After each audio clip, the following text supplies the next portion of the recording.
गर्मियों की सुबह थी। सूरज धीरे धीरे पूरब के आकाश में चमकने लगा था।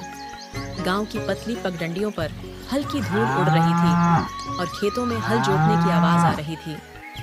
गांव का बाजार धीरे धीरे जाग रहा था और दुकानों के सामने लोग अपनी रोजमर्रा की जरूरतों को पूरा करने के लिए जुटने लगे थे। इसी बाजार के एक कोने में रमेश का समोसे का ठेला खड़ा रहता था। रमेश एक साधारण लेकिन नेक दिल इंसान था। उसकी कमाई ज्यादा नहीं थी, मगर वह दिल का बहुत बड़ा था। यही वजह थी कि गांव भर में उसके समोसे मशहूर थे। जैसे ही वह समोसे के ताजे तेल में तले जाने की खुशबू हवा में घुलती, लोगों की भीड़ उसके ठेले के पास लग जाती। राम राम रमेश भैया, आज तो बहुत तेज खुशबू आ रही है। लगता है कुछ खास समोसे बनाए हों। एक आदमी ने ठहाका लगाया। रमेश मुस्कुराया। अरे नहीं भैया, वही आलू और मसाले हैं। बस मेरी मेहनत का तड़का थोड़ा ज्यादा है। लोग हंस पड़े। गांव के हर व्यक्ति को रमेश की हाजिर जवाबी पसंद थी। लेकिन रमेश सिर्फ समोसे बेचता नहीं था, वह जरूरतमंदों को मुफ्त में खिलाता भी था। जब कोई गरीब बच्चा उसके ठेले के पास आता और लालच भरी नजरों से समोसे को देखता, तो रमेश बिना कोई सवाल किए उसे एक समोसा थमा देता। यह उसका रोज का नियम था। लेकिन उसकी पत्नी कमला इस आदत से परेशान थी। घर में घुसते ही उसने गुस्से में कहा, अजी, मैं आपको समझा समझा कर थक गई हूँ। आधे से ज्यादा समोसे तो आप मुफ्त में बांट देते हैं। अगर ऐसा ही चला तो हमें भीख मांगनी पड़ेगी। रमेश ने एक लंबी सांस ली और कुर्सी पर बैठ गया। कमला, रोज रोज मुझसे मत झगड़ा किया करो, उसने शांत स्वर में कहा। कमला का गुस्सा और बढ़ गया। झगड़ा? आप इसे झगड़ा कहते हैं? गांव में सब मजे से कमा रहे हैं, अपने घर सुधार रहे हैं, और एक आप हैं जो दूसरों को मुफ्त में खिलाते रहते हैं। रमेश मुस्कुराया।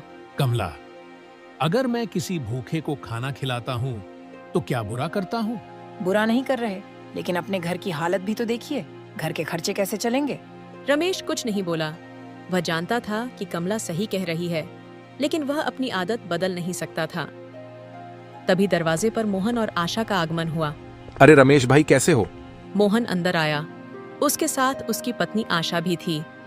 रमेश ने मुस्कुराकर उनका स्वागत किया। अरे मोहन भाई, आइए, बैठिए। मोहन थोड़ा चिंतित दिख रहा था।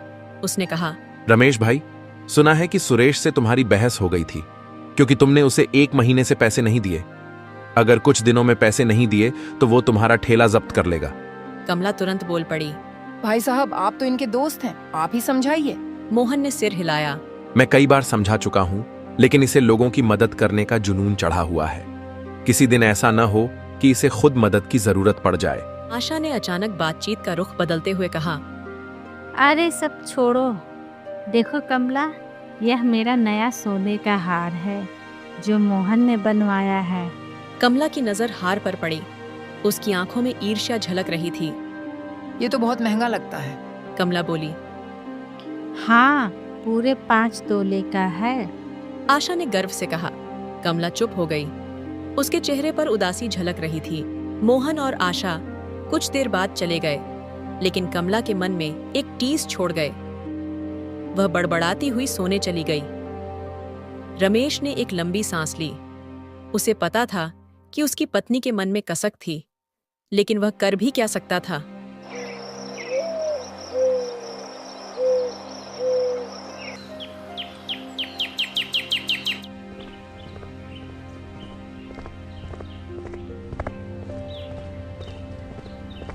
अगले दिन रमेश अपने ठेले के साथ बाजार पहुंचा।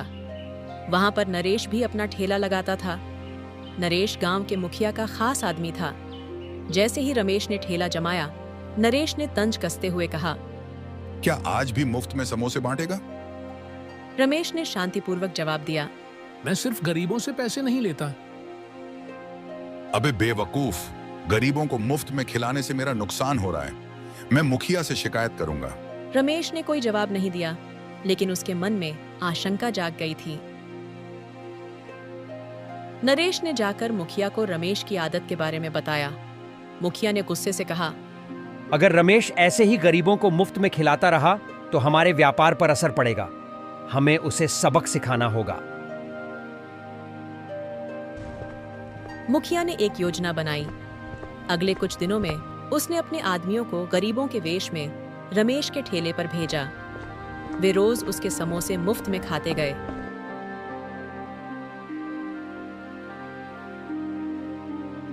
धीरे धीरे रमेश को कर्ज लेने की जरूरत पड़ने लगी और यही मुखिया चाहता था।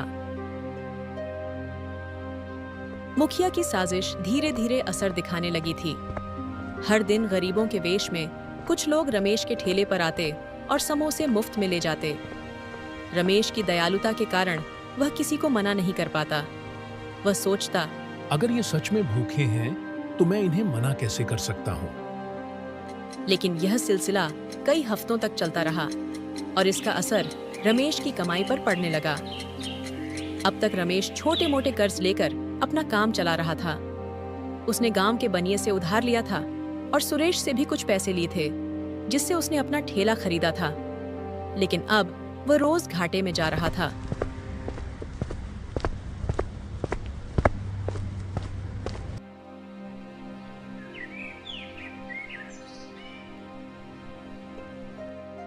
रमेश जब घर पहुंचता तो कमला उसे हर रोज ताने देती।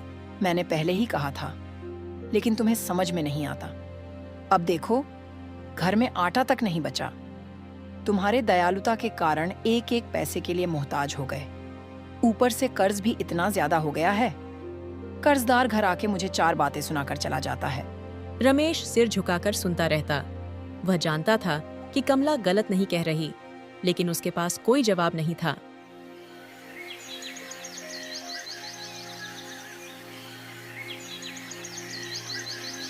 अगले दिन रमेश अपना ठेला लेकर बाजार पहुंचा और समोसे बनाने में जुट गया, पर उसका मन नहीं लग रहा था। वह अंदर ही अंदर दुखी और परेशान था। उसकी ऐसी हालत देखकर नरेश बहुत खुश हो रहा था।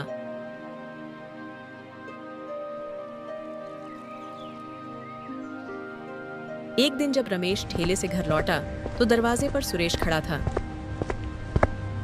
अरे रमेश, तेरी हालत तो बहुत खराब लग रही है। तुमने जो मेरे पैसे लिए हो कब लौटा रहे हो? सुरेश ने व्यंग्य किया। रमेश ने संकोच से कहा, भाई बस कुछ और दिन दे दो, मैं पैसे चुका दूंगा। सुरेश का चेहरा सख्त हो गया।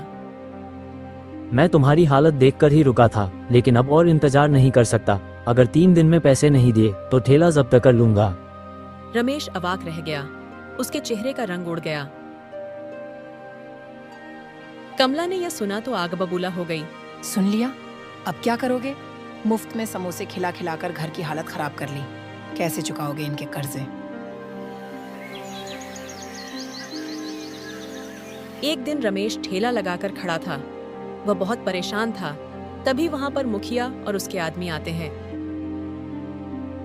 क्या बात है रमेश, आज मुंह लटकाकर खड़े हो? ऐसी कोई बात नहीं है मुखिया जी।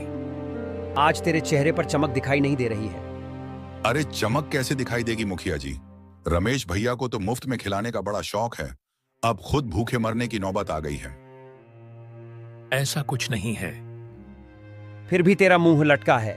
रमेश, एक बात बता, तू गरीबों को ही मुफ्त में समोसे क्यों खिलाता है? अमीरों में क्या कांटे लगे हैं? अमीर इंसान नहीं होते हैं। मुखिया जी, किसी भूखे को खिलाना पुण्य का काम होता है। लेकिन किसी का कर्जा न चुकाना भी बड़ा पाप का काम होता है। आप क्या बोल रहे हैं मुखिया जी? रमेश, तू अच्छी तरह से जानता है मैं क्या बोल रहा हूं। कल सुरेश मेरे घर आया था तेरी शिकायत लेकर। अगर तूने 3 दिन में उसके पैसे नहीं लौटाए तो पंचायत में तेरे सिर पर चप्पल बजाऊंगा। मुखिया वहां से चला जाता है।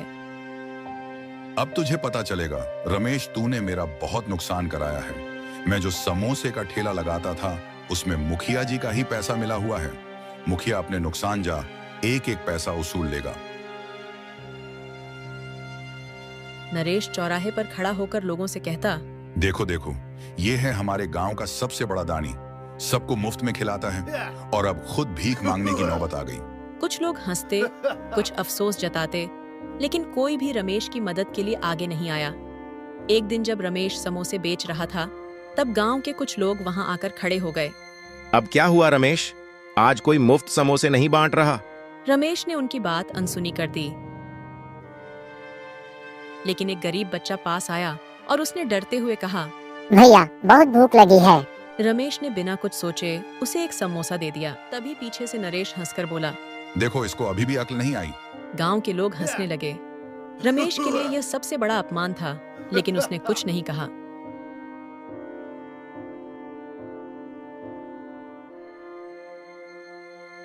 रात को घर पहुंचते ही कमला का गुस्सा फूट पड़ा।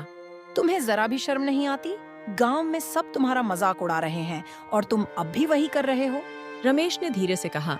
कमला, मैं किसी भूखे को मना नहीं कर सकता। कमला ने चिढ़कर कहा। तो ठीक है, अब जब सुरेश ठेला उठा ले जाएगा तब देखना। रमेश का दिल भारी हो गया। उस रात वह सो नहीं सका। उसे समझ नहीं आ रहा था कि वह क्या करे।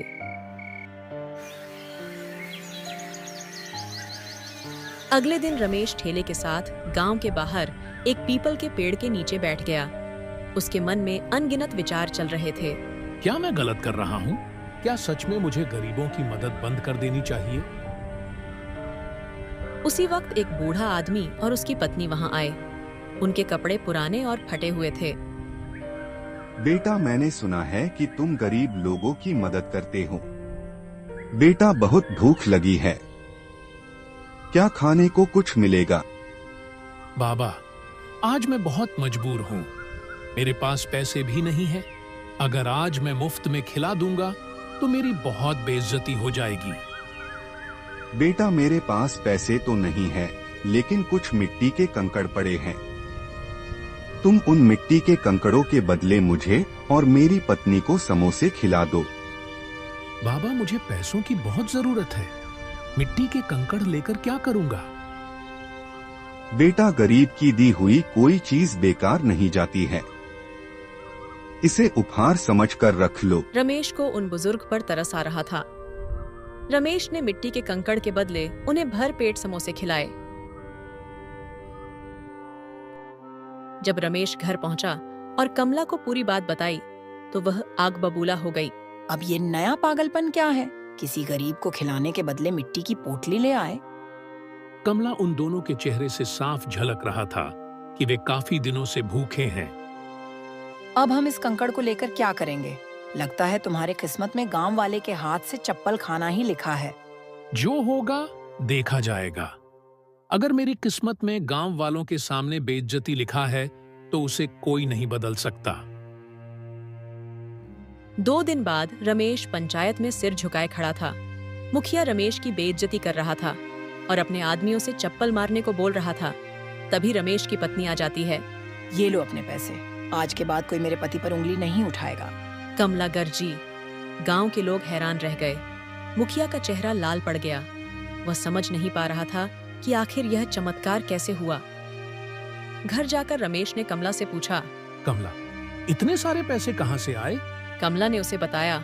जब तुम वो पोटली मुझे देकर चले गए थे तो मैंने गुस्से में वो पोटली नीचे फेंक दी। तभी उसमें से हीरे निकले। मैं हीरों को देखकर चौंक गई और बाजार में जाकर एक हीरा गिरवी रखकर पैसे ले आई और मुखिया के मुंह पर मार दी। कमला की बातें सुनकर रमेश बोला। पर इसमें तो कंकड़ पत्थर थे। हाँ, मैं भी हैरान थी। बहुत सोचने के बाद एहसास हुआ कि वो बूढ़े पति पत्नी मायावी लोग थे जो तुम्हारी मदद करने आए थे। तभी दरवाजे पर दस्तक हुई। आप दोनों कौन हैं? हम देवता हैं। हमने तुम्हारी दयालुता की परीक्षा ली और तुम्हारी मदद करने आए। मैं आप दोनों का शुक्रिया अदा कैसे करूं? अगर तुम्हें शुक्रिया अदा करना है तो एक बात याद रखना, इन हीरों को बेचने के बाद तुम बहुत ज्यादा अमीर हो जाओगे। लेकिन तुम गरीबों को कभी खाना खिलाना मत भूलना, चाहे कितनी भी परेशानी क्यों न आए। भगवान हमेशा उस व्यक्ति को पसंद करता है जो दूसरों की मदद करता है और जिसके दिल में दूसरों के लिए दर्द होता है। इतना कहकर वो पति पत्नी गायब हो जाते हैं। उस दिन के बाद रमेश देखते ही देखते बहुत ज्यादा अमीर हो गया। पहले की तरह अब भी वह गरीबों को मुफ्त में समोसे खिलाता। मुखिया और उसके गुर्गे शर्मिंदा होकर माफी मांगने आए और रमेश ने उन्हें माफ कर दिया।